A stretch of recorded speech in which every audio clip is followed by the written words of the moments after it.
کڑے ہو کر وضو کرنے کا تفصیلی حکم۔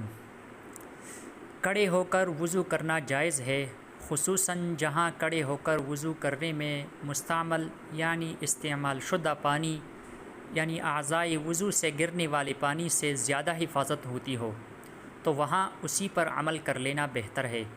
جیسا کہ فقہائے کرام نے اعضائے وضو سے گرنے والے مستعمل پانی سے حتی الامکان بچنے کی خاطر ذرا اونچی جگہ بیٹھ کر وضو کرنے کو بہتر قرار دیا ہے۔ بعض جگہ بیٹھ کر وضو کرنے کا انتظام نہیں ہوتا، بلکہ کڑے ہو کر ہی وضو کرنا ہوتا ہے۔ ایسی صورت میں تو کڑے ہو کر وضو کرنا مجبوری بھی بن جاتی ہے۔ اگر کسی کو بیٹھ کر وضو کرنے میں دشواری ہو اور وہ کڑے ہو کر وضو کرے، یا وہ اپنی سہولت کی غرض سے کچھ وضو کڑے ہو کر کرے اور کچھ وضو بیٹھ کر کرے، تو اس میں بھی کوئی حرج نہیں، بلکہ اپنی سہولت کے پیش نظر یہ سب مناسب اور جائز طریقے ہیں۔